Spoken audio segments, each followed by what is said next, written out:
scholars. I hope you guys got a chance to get outside yesterday and enjoy that amazing weather. Oh my gosh, it was so nice. I worked with my window open all day.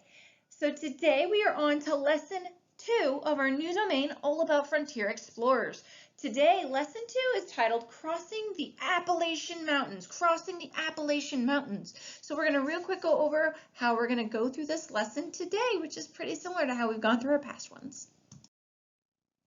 We have the vocab at-bats and scholar shoutouts. We have our objective and vocabulary words. We'll do the read aloud, we'll check our understanding, and I'll walk you through the packet work. Lewis and Clark, first, vocab at-bats. Who's got the word? Lewis and Clark explored the claimed. Lewis and Clark explored the woodsman. Lewis and Clark explored the frontier. We haven't talked about Lewis and Clark yet, but I think you can figure out if they would explore claimed, woodsman, or frontier. 3, 2, 1. They explored the frontier. They explored the frontier. The settlers claimed the land with flag. The settlers woodsman, the land with the flag. The settlers barrier, the land with the flag. Which one of those 3? 3, 2, 1. The settlers claimed the land with a flag. Daniel Boone was the most talented settlements on the frontier. Daniel Boone was the most talented woodsman on the frontier. Daniel Boone was the most talented barrier on the frontier. 3, 2, 1. Daniel Boone was the most talented woodsman on the frontier. I have to pause here. We haven't gotten to scholar shoutouts yet, but there's a couple of you who in your sentences on yesterday's work included the word woodsman to describe Daniel Boone. That was really awesome, guys. Keep using those vocabulary words. The family moved to the new settlements in North America. The family moved to the new woodsman in North America. The family moved to the new barrier in North America. 3, 2, 1. The family moved to the new settlements in North America. The Appalachian Mountains were natural settlements to moving west. The Appalachian Mountains were a natural woodsman to moving west. The Appalachian Mountains were a natural barrier to moving west. 3, 2, 1. The Appalachian Mountains were a natural barrier to moving west. All right, let's see the shout out board today. My ISU Redbirds. I only heard from one of you, but that's okay. I know I'll hear from more of you as the week goes on. The Ashford Saints. 3 of you sent me some really awesome pictures of work. Keep it up. Remember, send me your answers from the PowerPoints to get on the shout out board. Send me pictures of your work to get on the shout out board. This is how I know you're watching the videos and doing your work and growing your brain, even though I'm not seeing you every day. Right, we're moving right into objective. We learn all about it. I can write an opinion about Daniel Boone and the Trailblazers. I can write an opinion about Daniel Boone and the Trailblazers. Which leads us right into vocabulary. Our first word is passes. Our first word is passes. Passes are natural gaps between mountains. They used the passes to cross the mountains because it was quicker than climbing all the way up to get to the other side. And you see in the picture here some trails that have been cut through passes. Our next word is pioneers. Ooh, you might be familiar with this one. Our next word is pioneers. Pioneers are the first people to live in a new place. The pioneers cut down trees to build their houses. Our next word, we just heard it in our objective, trailblazer. Our next word is trailblazer. A trailblazer is a person who creates a trail, leading the way for others to follow. A person who creates a trail, leading the way for others to follow. The trailblazer led the group of settlers through the forest. The trailblazer led the group of settlers through the forest. So someone who goes somewhere no one's really been before. Our last word for today is wilderness. Our last word for today is wilderness. Wilderness is an area of land with many wild plants and animals and few people living there. So an area of land with a lot of wild plants and animals and very few people living there. They stared in awe at the wilderness as it stretched before them. Now remember, most of the United States at the time of Daniel Boone is still wilderness. It's still wilderness, right? Because even though the Native Americans lived there, they didn't really alter the land a whole lot like the European settlers did. So there's still all of this vast open wilderness, to be explored. All right, we're getting ready to move into our next part of the lesson, which is north, east, south, and west. Before we continue this read aloud, you need to know about north, east, south, and west. I'm assuming some of you have heard these words before. These are the cardinal directions. These are the cardinal directions when we talk about going north or east or south or west. We're talking about walking a specific direction, right? When we talk about going north, we're talking about heading up towards Cleveland. When we talk about going east, we're talking about going out towards West Virginia. When we talk about going south, we talk about going towards Florida. When we talk about going west, we talk about going towards Indianapolis. So north, east, south, west, we are heading specific directions. And I put together a map to help illustrate this. So here's a map that you will see frequently throughout this domain. It's in your packets as part of your work. And you're going to see the words appear for which is the north, east, south, or west part of the country. So when we talk about north, we're talking about up here. We're talking about where that word north is. Anytime we're talking about north, we're talking about heading up towards Canada. Our next word that we discussed was east. When we talk about heading east, we're talking about heading over to where the 13 colonies originally were, along the Atlantic Ocean. We're talking about heading east. We're talking about heading over to that part of the country where you see the word east. When we talk about heading south, right? Texas, Florida, Louisiana, those are states that are south. When we talk about heading south, when you hear people say, oh, I want to go south where it's warmer, we're talking about Texas or Florida or those kinds of areas. And finally, west. When we talk about heading west, we're talking about heading towards the Mississippi River, the Rocky Mountains, California. Those are the westernmost parts of the country. For example, Mrs. Colma has a friend who lives out west in the state of Utah, which is just past the Rocky Mountains. So we're going to be hearing these words a lot, especially as we get into talking about Lewis and Clark and their journey west. Real quick, point to the west. Point west on the screen. It starts with the W sound. Did you get it? It's in purple. All right. So where are we? The Appalachian Mountains, right? On your homework, you were asked to find and color the Appalachian Mountains, which I have colored yellow. So Daniel Boone was heading west and exploring west, and then he encountered the Appalachian Mountains, okay? So we need to really remember these Appalachian Mountains because they're currently a barrier to the people who want to travel west. So here we have Daniel Boone, this guy who's pictured. He lives on the East Coast. He was an excellent woodsman, one of the best woodsmen around, really. Some of you pointed that out in your homework.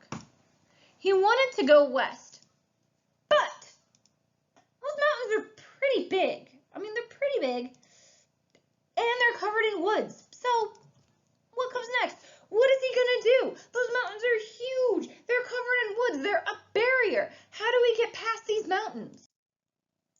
Well, in case you're wondering, how do we get past these mountains? That's what we're gonna find out today. So, who's it gonna be? Who's it gonna be? Who's gonna win the GLP? Back or straight, legs crisscross, hands in star, and you'll go far. Let's get ready for today's read aloud. Daniel Boone continued to explore the Appalachian Mountains, always on the lookout for a path that might lead him to the other side. One day he was visited by an old friend, John Finley. As the two men talked, Daniel told John of his desire to find a way to cross the mountains. To his great surprise, Finley replied, "Why, I know a way. I've crossed the Appalachian Mountains myself." He told Daniel that he knew of several big gaps in the mountains. A gap is the space between two things.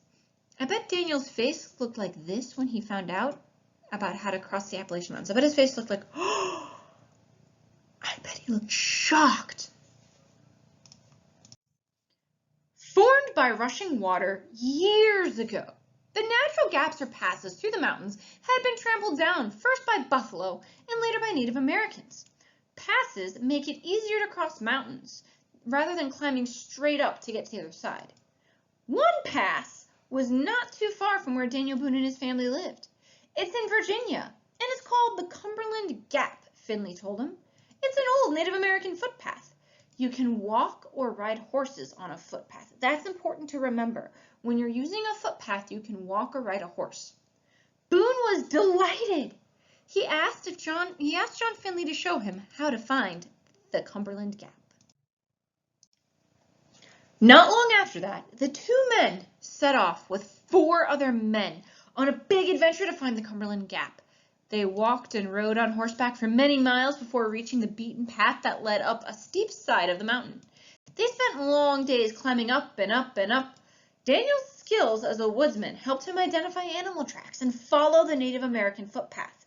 They were overjoyed to reach the top of the mountains where they could see a magnificent river stretching out beneath them. Following a narrow footpath, which remember you can only walk or ride on horseback, the men finally made it to the other side of the Appalachian Mountains, to land that is now known as Kentucky. Kentucky is west of the Appalachian Mountains, so Daniel Boone made it to the other side. He accomplished his goal. Daniel and his friends were pleased with what they found on the other side of the mountains. The land was rich and fertile, and there were great herds of buffalo grazing on grasses. For the next 2 years, Daniel Boone stayed in eastern Kentucky, hunting and trapping wild animals. By the way, buffalo look like this. So these are the animals. Daniel Boone, part of why he was so eager to get to the other side of the Appalachian Mountains, he wanted to hunt buffalo. He wanted to know what it was like to hunt other animals. So buffalo look like that. He used these animals for food and for their fur to make clothing.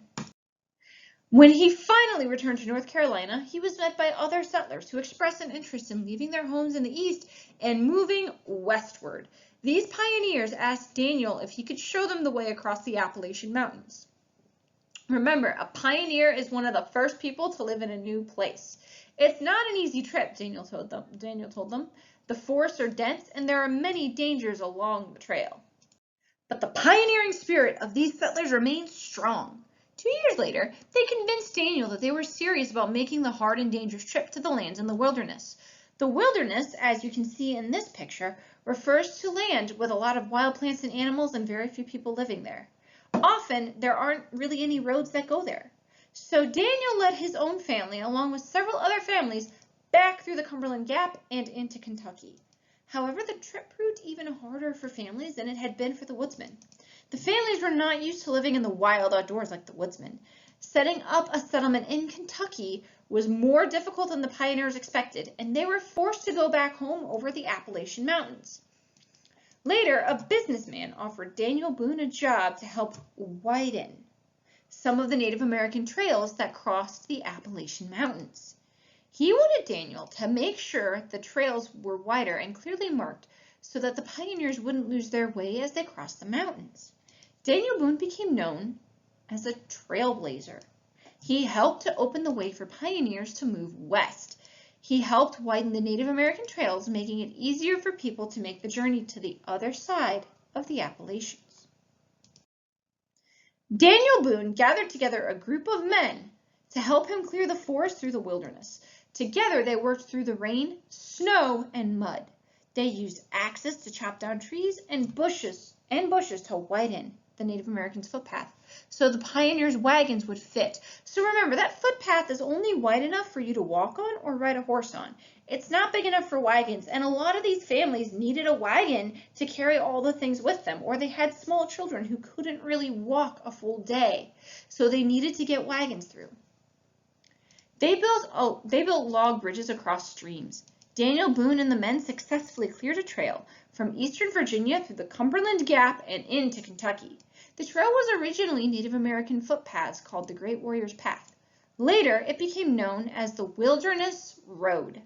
Pioneers from Virginia, North Carolina, and Pennsylvania began to move along the Wilderness Road in great numbers. By the time Kentucky was declared a state, less than 20 years after the trail was widened, more than 100,000 people had used the Wilderness Road Daniel Boone's work was responsible for opening up the area known as the West to many pioneers. As more and more settlers streamed into the West, relationships with the Native Americans who were already living there became even more strained. Ooh, that doesn't sound good. Daniel Boone's own family was the first pioneer family to settle in Kentucky. Daniel chose a spot near the Kentucky River to build a fort. It took several years to complete the fort. About as large as one city block, the fort sheltered log cabins and the people that lived in them. The fort was named Boonesboro, after Daniel Boone, the man who built it. Life was difficult for pioneers in the beginning, but people kept streaming across the mountains. In fact, so many people came that Daniel Boone felt his wilderness was being destroyed. It was no longer a wilderness land.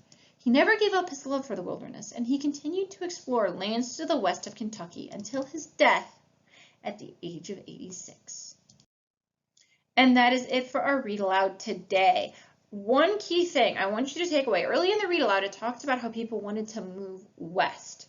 That is something that I want you to carry in your minds, because that is something that will continue throughout American history, is this idea of people wanting to move west. They don't want to just stay where they are. A lot of people have this pioneer spirit. They want to go west. They want to explore. They want to see what is beyond where they live. So this idea of moving west isn't something that's going to go away anytime soon. Now it's time to check my understanding. How were Daniel Boone and John Finley able to cross the Appalachian Mountains in Kentucky? I'll give you 10 seconds to answer this. How were they able to do it?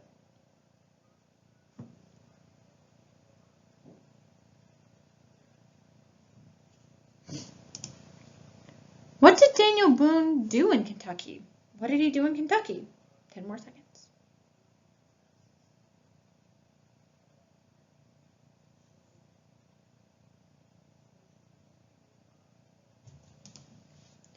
What did Daniel Boone create that made it easier for the settlers to cross the Appalachian Mountains?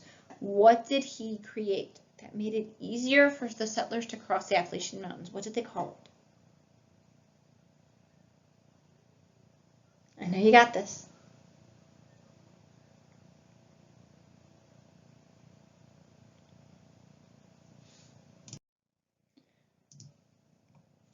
How did he make the wilderness road? How did Daniel Boone make the wilderness road? What tools did he use? What did he have to clear out?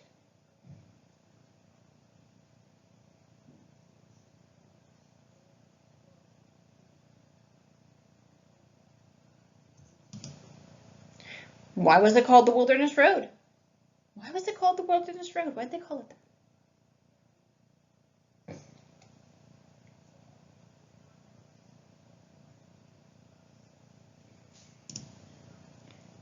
Why was it so important? Why was the Wilderness Road so important?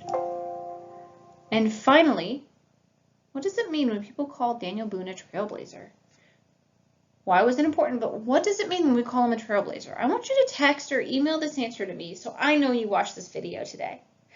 What does it mean when we call Daniel Boone a trailblazer?